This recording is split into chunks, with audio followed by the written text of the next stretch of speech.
Donc suite de mon bilan 2017, là je vais passer du coup à la pyramide, c'est-à-dire que je fais pas un classement top 10 ou flop 10 ou machin, parce que de toute façon, peut-être que le premier ce sera un premier invincible et que le premier restera premier dans mon top, mais en général, entre le 5e par exemple et le 9e, et en fonction de mon humeur, les trucs peuvent changer quoi. Un film ne peut ne pas être dans mon top 10, mais en fonction de mon humeur et de ce que j'ai envie de voir ou quoi, peut être par exemple 4e de mon top 10. Donc je trouve que ça n'a pas de sens de faire un top 10, ni un flop 10. Donc ce que je fais, c'est que j'ai fait une pyramide, classée en 5 parties. Alors on commence avec la partie les meilleurs films de l'année. En général, il n'y en a pas des masses. C'est le top, illustré par des diamants, évidemment. Ces films-là, pour moi, c'est des films qui sont parfaits dans le fond et dans la forme. Et vraiment, s'il y a des choses à changer, mais c'est des tout petits détails. Et ne me font pas dire, à part un film, c'est dommage, s'ils avaient changé ça, ça aurait été mieux. Non, je sais même pas ce qu'il aurait fallu changer pour que ces films soient mieux. Ensuite, il y a le top mais, c'est-à-dire que c'est les films que j'ai aimés, qui me resteront dans la tête, mais il y a des défauts qui fait que quand je vois le film, il y a des moments où hop, je suis sorti du film en disant tiens, c'est dommage s'ils avaient changé ça ou ça, le film aurait été vachement bien. Et du coup, c'est dommage. Et ça, c'est illustré par Delors, parce que ces films sont quand même vachement bien. Ensuite, on passe au moyen plus. Le moyen plus est illustré par de l'acier ou de l'argent, c'est comme vous voulez, en fonction de ce que vous voulez y voir. C'est des films qui sont bien,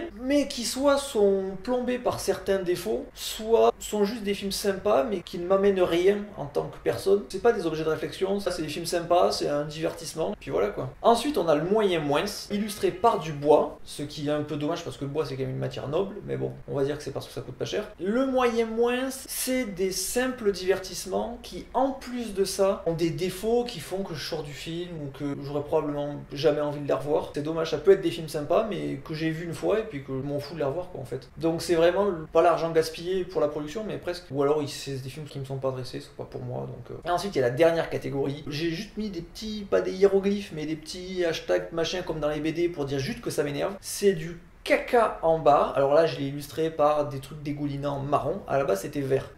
Mais on m'a dit que ça faisait trop gluant, dégueulasse, tout ça. Donc j'ai changé la couleur, c'est marron. Mais du coup, ça ressemble à du caca qui coule maintenant. C'est pas grave parce que de toute façon, ça correspond vraiment à ces films. Je commence maintenant du coup la pyramide et on va commencer par la catégorie caca, insultant, chose qui m'énerve, pour arriver finalement au top. Alors, le premier film de la catégorie insultant, qui est autant insultant pour l'intellect que pour le cinéma et que pour tout ce qui est en rapport avec l'humain et le cinéma en réalité, c'est le remake du dessin animé La Belle et la Bête, réalisé par Bill Twilight Condon. Pendant un moment, le projet était rattaché à Guillermo del Toro. J'aime pas spécialement le Guillermo del Toro. Enfin, en tout cas, ce qu'il fait, il n'y a pas de films qui m'ont absolument marqué. Mais malgré tout, je pense que ça aurait eu une autre gueule que ce film complètement débile où on nous dit qu'en réalité, le Moyen-Âge, ou je sais pas quelle époque, c'était très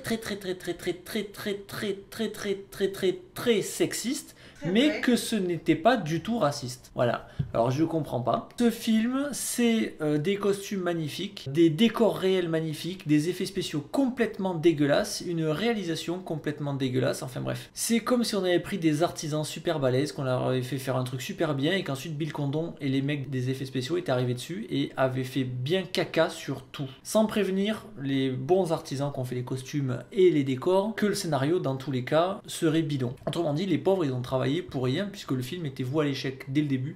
De toute manière, je prévois de faire un live où je montrerai des extraits du film et des extraits de La Belle et la Bête et je montrerai à quel point c'est une mauvaise adaptation, qu'ils ont absolument rien compris à ce qui faisait la force du dessin animé, notamment tous les flashbacks qu'ils rajoutent qui servent à que dalle, sinon à décrédibiliser leur histoire d'amour et l'évolution justement qu'il y a dans la création de leur microcosme amoureux, etc. Dans le film, ils essayent de tout expliquer et ça casse complètement tout. Le deuxième film à être dans la catégorie des caca-boudins insultants, etc., etc., c'est Pirates des Caraïbes, la vengeance de Salazar, qui ne comprend rien à ce qu'est Pirates des Caraïbes, ou en tout cas à ce que c'était jusqu'à maintenant. Dans ce Pirates des Caraïbes, on transforme Jack Sparrow en loser, en croyant que c'est une avancée, alors que techniquement, Jack Sparrow a toujours été un loser, mais a été un loser magnifique. Ce que j'appelle les losers magnifiques, c'est ceux qui paument tout le temps, mais en fait, c'est pas grave. C'est comme s'ils avaient gagné, ils paument tout le temps, mais c'est comme s'ils gagnaient. La scène qui illustre parfaitement Jack Sparrow, c'est la première scène du 1, où il arrive avec son bateau qui coule, et malgré tout, ça ne l'atteint pas, et il arrive comme s'il débarquait d'un bateau splendide. Et Jack Sparrow devient le sidekick en réalité dans le film. Comme je disais, Jack Sparrow dans ce film, c'est Mouchou. Sauf que Mouchou dans Mulan a plus d'importance, apporte un message, et au niveau du scénario, est bien plus actif dans l'évolution de l'histoire. Alors que Jack Sparrow n'est actif dans rien dans ce film, et il est juste là pour être un comic relief à 2 balles. Et quand on sait que c'est Johnny Depp, c'est-à-dire le personnage de Jack Sparrow, qui fait la force des Pirates des Caraïbes, et ben je trouve ça un peu pourri de le reléguer au rang de sidekick. Ensuite, pour les moyens moins, le premier film des moyens moins, c'est Valérian, tout simplement parce que tout est au rabais dans ce film. Même les acteurs sont au rabais, je trouve, c'est-à-dire que Dan DeHaan joue un sous Leonardo DiCaprio, il est présenté comme un séducteur et machin qui enchaîne les conquêtes, mais techniquement, tel qu'on voit dans le film, il fait plus énervant qu'autre chose, je vois même pas comment il peut séduire des filles. Ensuite, les effets spéciaux sont très beaux, mais en réalité, il y en a très peu, ils sont très peu diversifiés. On nous présente un monde avec 1000 espèces, etc., etc., mais en fait, on n'en voit pas des masses, et quand on les voit, c'est souvent la même chose, voire même quasiment les mêmes plans des fois. Ça se voit que c'est du gros cinéma, mais discount. Donc ça, c'est franchement dommage. Je suis allé le voir, j'ai payé 20 € la place, je l'ai vu en salle Ice pour le côté militant, pour dire oui, il faut faire des films français à gros budget, comme ça, c'est bien. Le problème, c'est que le résultat est pas à la hauteur. Je trouve ça franchement dommage et j'ai pas envie de le revoir. Ensuite, Thor Ragnarok. Le problème de ce film, c'est que personne ne croit en ce qu'il fait. Le réalisateur se dit, je vais même pas essayer de faire un récit super-héroïque, je vais faire un film marrant, avec le même style de blague, c'est-à-dire qu'il y a 3 styles de blague dans le film et qui se répètent pendant tout le film. C'est de la déconstruction, mais sans rien proposer à côté. C'est un peu comme si Valérie Damido arrive dans un appart en disant ah ça c'est pas beau, faudrait le changer, elle pète, mais elle reconstruit rien derrière. Et après elle fait ah, alors ça vous plaît? Ben non. Non, ça plaît pas, vous avez tout cassé. Vous avez rien proposé derrière. Je veux dire, la fin du film est quand même énorme dans le sens où il se passe quelque chose d'énorme dans le monde de Thor, mais on fait des vannes dessus. Ça touche personne, personne est triste, non, c'est pas grave. Il y a des morts importants, mais c'est pas grave. On fait des vannes, et puis voilà, c'est tout. C'est l'inverse du super-héroïsme pour moi. Mais à la limite, ce serait un ovni parmi d'autres films, etc. Mais là, on assiste à quand même pas mal de films qui reposent sur la déconstruction du héros en réalité, et je trouve ça dommage. Kick-Ass l'avait fait, mais il l'avait fait de manière intelligente, c'est-à-dire qu'il prenait quelqu'un qui justement n'avait pas de super-pouvoir, qui avait des actions super-héroïques, et la drôlerie venait du fait qu'il n'était pas à hauteur de ses ambitions, mais le fait qu'il ait des ambitions bien plus grandes que ses moyens, lui donner justement quelque chose de super héroïque. Et puis il y avait la réalisation de Matthew Vaughn aussi qui était autre chose que la réalisation de ce mec qui a vraiment rien d'exceptionnel. Et les effets spéciaux sont vraiment pas terribles dans ce film. Ensuite, Spider-Man Homecoming, c'est juste un film sympa. On aurait pu le trouver super s'il n'y avait pas eu la trilogie de Sam Raimi avant et que c'était le premier film Spider-Man. On aurait dit waouh, c'est trop cool, etc. Et ça aurait promis des choses pour le futur. Le fait est que là, il est en dessous de tout ce qui a été fait avant. Il est juste sympa. Et franchement, c'est dommage. Ensuite, Logan. Logan, si il est dans les moyens moins, c'est que je l'ai mis là au début, et que si je l'avais mis dans les insultants, il aurait fallu que je refasse tout mon montage, etc. là, et que j'avais pas envie. Surtout pour lui. Mais il faut savoir que Logan, pour moi, c'est du insultant. C'est une insulte à l'intelligence. Le film est nominé à l'Oscar du meilleur scénario adapté. Alors, premièrement, j'ai pas lu la BD, mais apparemment, il n'y a pas grand chose en commun avec la BD. Et deuxièmement, le scénario est mauvais. Il n'y a rien qui fonctionne. C'est hallucinant. Tous les choix sont mauvais. Je propose à qu'il souhaite un débat avec moi sur ma chaîne secondaire Ciné Débat où on parle de ce film et où j'expliquerai pourquoi il est franchement mauvais. Émotionnellement, il n'y a rien qui marche. Ce film se la joue un peu auteuriste, mais il ne propose rien. Aucune réflexion, aucun message ni rien. Le film n'est pas particulièrement beau ni rien, donc au final, c'est un épisode de plus, sauf que c'est le dernier. Et encore une fois, on ne fait rien du personnage de Wolverine. Wolverine était un peu creusé dans le 1 et dans le 2, où on en faisait quelque chose avec son côté animal, etc., etc. Sa recherche d'identité et tout, mais là, rien. Ensuite, Cars 3, ou comment prendre des petites voitures en jouet et croiser ça avec les morales des 6 films Rocky, mais qui ne fonctionnent pas entre elles, du coup se parasitent les unes les autres, et du coup aucune morale ne fonctionne. Donc au final, c'est du plagiat raté, et c'est dommage parce que parfois le film est assez beau. Ensuite, Atomic Blonde. Charlize Theron, c'est complètement donné pour ce film, on la voit même à poil, etc., etc.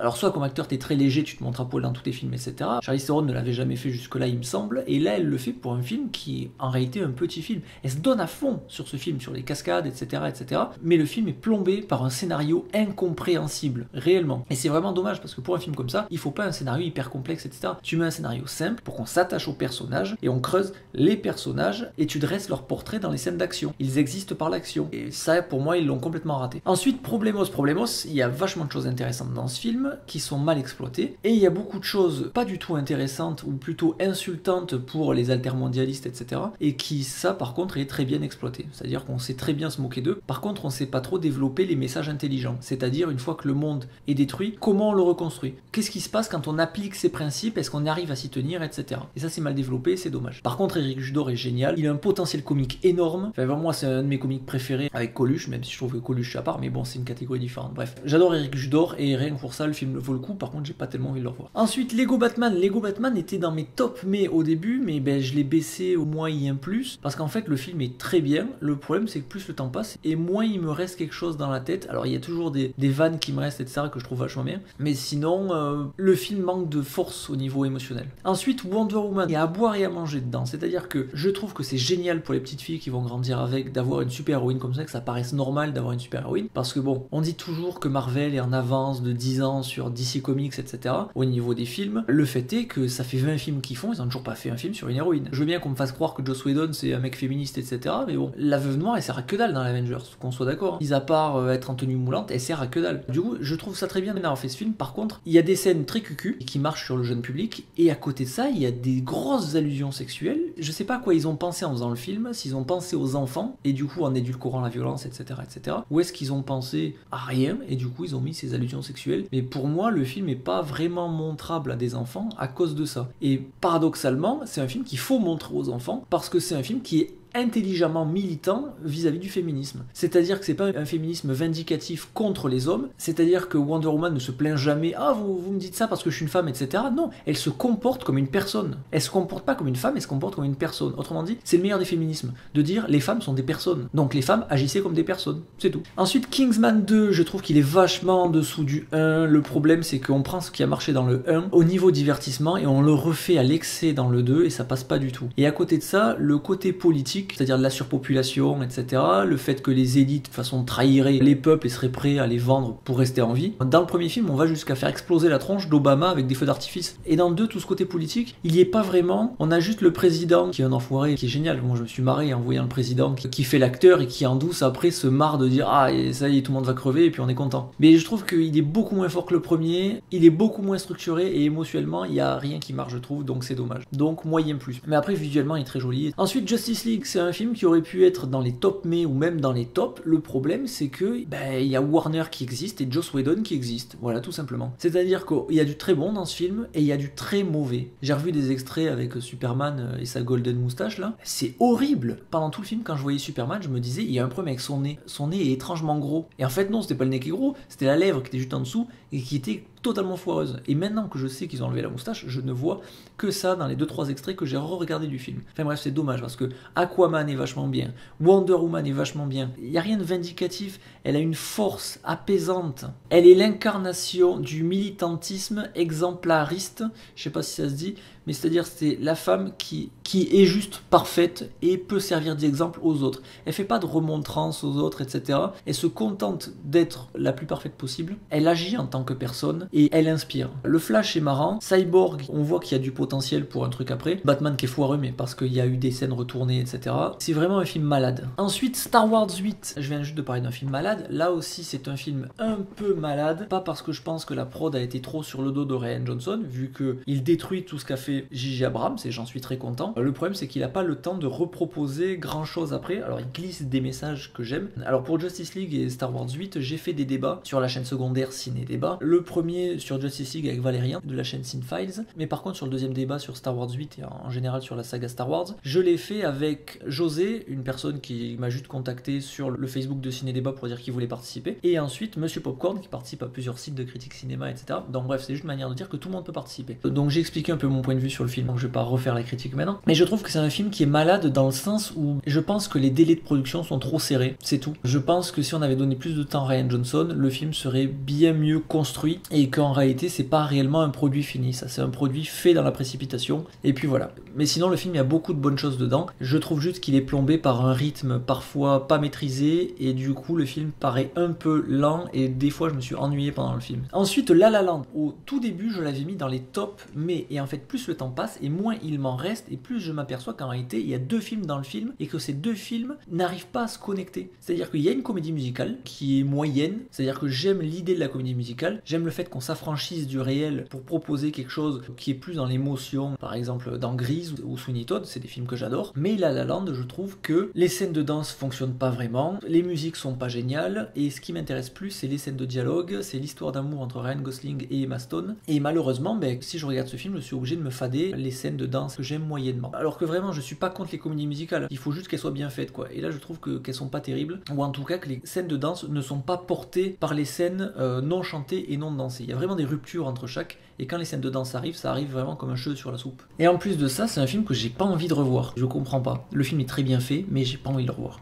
Ensuite, pour les top mais, c'est cette catégorie qui va faire gueuler à mon avis. Fast and Furious 8. Fast and Furious 8, il est dans la continuité des autres. On s'enfonce un peu plus à chaque fois dans le what the fuck, mais c'est pas dans le what the fuck du genre non mais on se marre, on croit pas en ce qu'on fait. Non, c'est pas vrai, il y a toujours de l'émotion. Alors, l'émotion fonctionne ou ne fonctionne pas. En tout cas, pour moi, elle a pas fonctionné au premier visionnage. Elle a très bien fonctionné tous les visionnages après. Il y a plein de choses alors qui relèvent du cliché, qui relèvent du truc qui a été fait 1000 fois, etc. mais qui fonctionnent dans ce film. C'est comme si les films Fast and Furious maintenant devenaient la synthèse de cinéma. Ça a commencé par des remakes. Le premier était un remake de Point Break avec des voitures. Le deuxième était un remake de Miami Vice. Le troisième était un remake de Karate Kid. Le quatrième était un remake du 2 en remplaçant Tyrese Gibson par Vin Diesel. Le 5, il y avait du Fugitif, il y avait de plusieurs films, notamment de Ocean Eleven par exemple. Et après les 6-7, c'était un peu des James Bond-like. Et après les 6-7, c'était un peu des James Bond-like où on nous amène un peu partout dans le monde et faire des missions, faut arrêter un grand méchant qui veut détruire le monde, etc.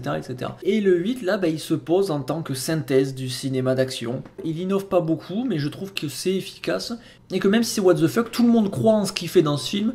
Et pour moi, je trouve que c'est une force du film et ce film fonctionne sur moi. Ensuite, Le Roi Arthur. Le Roi Arthur, Guy Ritchie, on va pas se mentir, il y a ceux qui adorent et ceux qui n'aiment pas du tout. C'est un cinéma qui divise parce qu'il a une patte stylistique très très stylisée avec des effets clipesques, etc. Moi, j'adore. Un rock'n'rolla est sauvé par ça. Ensuite, c'est des films qui ont un certain humour qui fonctionne ou qui fonctionne pas. En tout cas, moi, j'aime beaucoup. Ce film est une relecture des mythes arthuriens, etc. façon Guy Ritchie. Il faut pas oublier que c'est Guy Ritchie. C'est comme quand on voit un film de Tim Burton, il faut pas oublier que c'est un film de Tim Burton. Sinon, on sort et on dit c'était nul. Soit on aime, soit on n'aime pas. C'est tout, c'est comme ça. Moi, je trouve que le film est bourré d'idées géniales, que ce soit au niveau de la réalisation, au niveau du montage, au niveau des vannes qui sont marrantes. Il y a un personnage de femme forte que j'aime beaucoup. Et surtout, il y a un message sur la révolte, sur l'implication citoyenne dedans, qui pourrait être salvateur à notre époque où tout le monde est dans son coin et tout le monde en a rien à foutre d'être un citoyen. Et puis voilà. Ensuite, c'est parti, ça va gueuler parce qu'il est au-dessus de La La Land et de tous les films dont j'ai parlé maintenant, c'est 50 nuances plus sombres. Je suis désolé, mais ce film est agréable. C'est un film balade. C'est pas un film qui veut révolutionner le cinéma ou quoi que ce soit. C'est un film balade. C'est-à-dire qu'on part d'un point A, on arrive à un point B qui était pas si éloigné du point A et on passe par plein de chemins où on aurait pu passer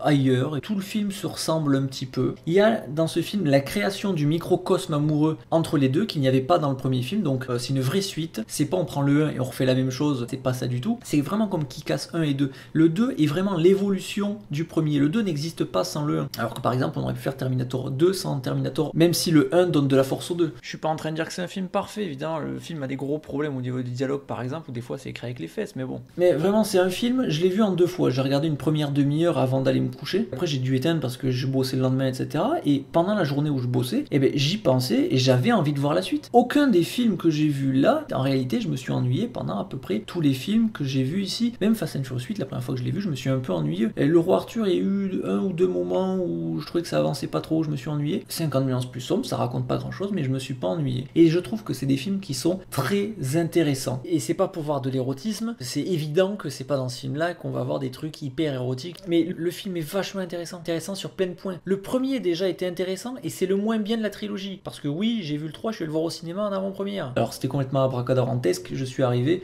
en réalité c'était une soirée fille, je l'ignorais complètement, j'y suis allé avec ma copine, donc à la limite ça fait moins bizarre que si j'étais allé tout seul, mais bon c'était une soirée fille avec machin, Chipundle et machin, enfin bref, paye ton malaise, on devait peut-être être 6 ou 7 mecs dans la salle, et je suis désolé, ça a beau être une adaptation de Twilight version SM gentillet, ça n'empêche pas que ces 3 films brassent des thématiques qui sont intéressantes. Allez voir ma critique sur 50 nuances degrés, le premier film, et ensuite tapez-vous toutes les critiques qui ont été faites sur ce film-là. Toutes les critiques qui ont été faites, c'était juste de l'ego. Manière de dire, oui, moi j'ai une vie sexuelle et puis je fais pire que dans ce film. Hein. Ou alors, ah ouais, moi j'ai vu pire sur YouPorn. C'est juste ça. C'était juste manière de dire, ce n'est pas du SM. Sans déconner. Le film est interdit aux moins de 12 ans. Vous espériez vraiment trouver du SM dans ce film? Sérieux?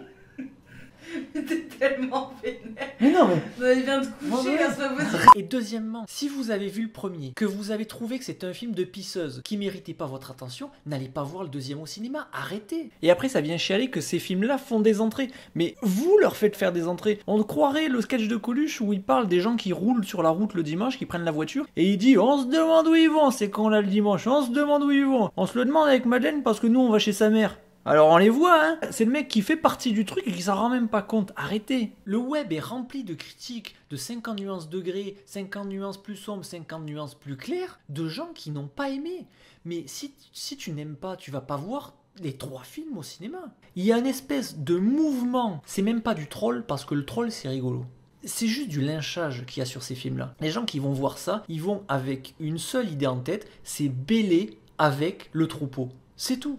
Je vous dis, allez voir ma critique sur 50 nuances degrés. Je l'ai moyennement aimé le premier. J'ai mis 5 sur 10. Le deuxième, j'ai mis 7. Et le troisième, j'ai mis 6 sur 10 sur Sens Critique, par exemple. Et vous verrez, sans vouloir me vanter, que ma critique, elle est beaucoup plus fournie et argumentée que n'importe quelle critique qu'on voit où les arguments sont toujours les mêmes. Et j'appelle arguments ce qui, en réalité, n'en est pas. C'est pas des films qui sont extraordinaires, mais c'est des films qui sont intéressants. Sur un plan humain, ils sont vachement intéressants, ces films-là. Il y a une évolution du personnage entre le premier et le troisième film, où le personnage, par le biais de sa vie sexuelle, va réussir à s'imposer dans sa vie professionnelle, en fait, sa vie normale, quoi, on va dire. Un peu comme le Fight Club, avec le narrateur qui, par le biais du Fight Club, le fait de se mettre des bourre-pifs sur la tronche avec d'autres mecs, va faire que, en vivant cette épreuve-là, quand il sort du Fight Club, il dit, quand on sort du Fight Club, on se sent capable de régler n'importe quel problème. Et il reprend le dessus sur sa vie grâce au Fight Club, parce qu'il a massacré des mecs, parce qu'il s'est fait massacrer. Et là, c'est pareil. Le fait de se soumettre, d'accepter une souffrance physique, ça lui permet d'éprouver sa force et donc de s'endurcir. Et quand elle a vécu ce truc terrible entre guillemets, d'avoir repoussé les limites, du coup, les épreuves dans sa vie normale paraissent pas grand chose et du coup, elle peut les surmonter.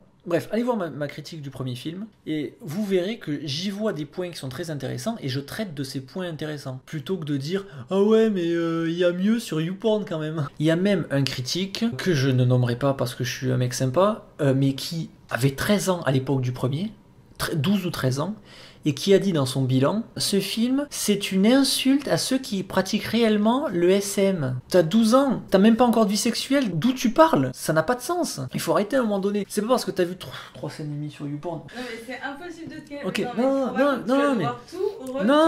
non, c'est pas ça. Ah, ok. Comprends que tu n'es pas légitime pour en parler. Et il va falloir arrêter aussi avec le... Premièrement, interdit au moins de 12 ans, du SM, t'en auras pas. Donc il faut arrêter de dire « Oh, c'était pas du SM. » Évidemment que c'était pas du SM. Évidemment. Il y a un autre truc aussi, c'est que je veux pas faire le mec qui s'y connaît, parce que je m'y connais pas plus que ça, mais le SM, la base, c'est qu'il y a un contrat entre les deux. Parce que tout ce qui se passe dans le cadre du SM, ça relève du pénal, si à un moment donné, il y a quelqu'un qui porte plainte. Du pénal, tu peux aller en prison pour ce que tu fais. Parce que c'est des violences, parce que ça peut être assimilé à de la torture, etc. Donc la base, c'est un contrat. Dans le premier film, il rédige le contrat, mais Anastasia ne le signe pas. Autrement dit, il ne commence pas le SM. Et dans le deuxième film, c'est Christian Grey qui réprouve ses ardeurs pour garder Anastasia. Il va même jusqu'à un moment donné à se soumettre à elle en se mettant à genoux, en position soumise, avec les mains posées sur ses cuisses, paume vers le haut, et la tête baissée.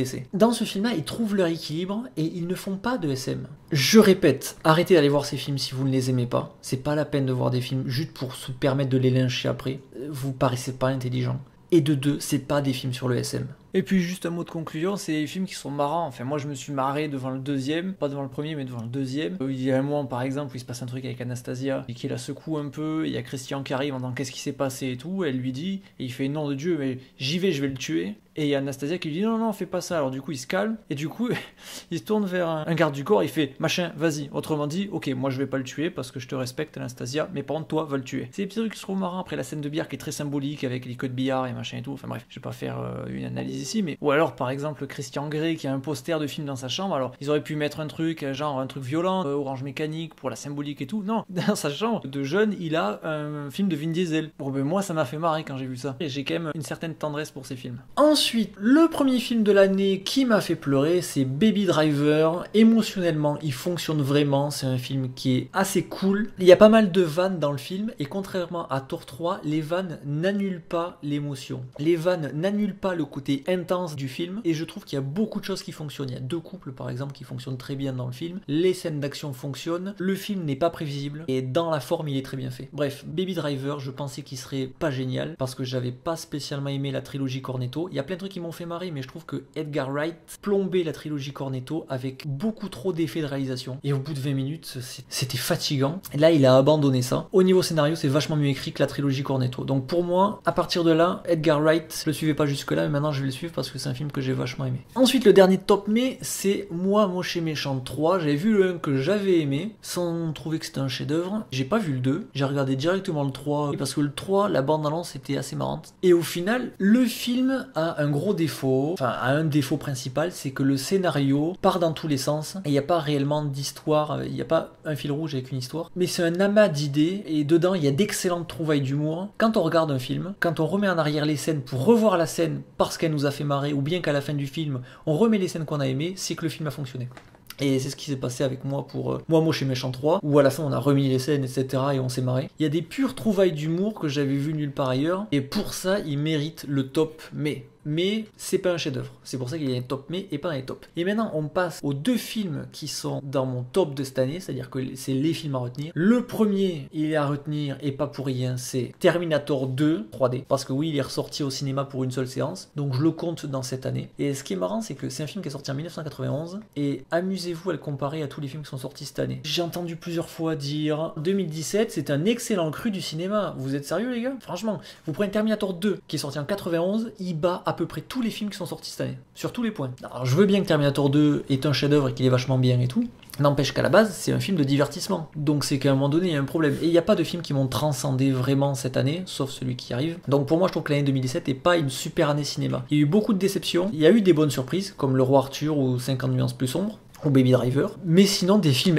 excellentissimes qui resteront dans l'histoire du cinéma, il n'y en a pas énormément. Bref, Terminator 2, j'ai pas besoin de faire une critique, tout le monde le connaît, il est génial, Schwarzy est génial, John Connor est génial, Sarah Connor c'est un vrai personnage de femme forte, la fin est géniale, les scènes d'action sont géniales, tout est génial dans ce film. Et ça m'a enfin donné l'opportunité de voir un bon Terminator au cinéma. Parce qu'il faut savoir quand même que Terminator 2, c'était mon film préféré pendant longtemps et que je rêvais de voir un Terminator 3. Au final, le jour où ça s'est fait, j'étais comme un fou de savoir que ça allait sortir. J'ai découvert la bande-annonce, je savais même pas que le film avait été tourné. Et j'avais été déçu au cinéma, mais c'est la déception de ma vie, Terminator 3. Et ensuite, derrière, il y a eu Terminator Salvation, qui était nul aussi. Et derrière, Terminator Genesis, que tout le monde a oublié alors qu'il est sorti il y a 2 ans.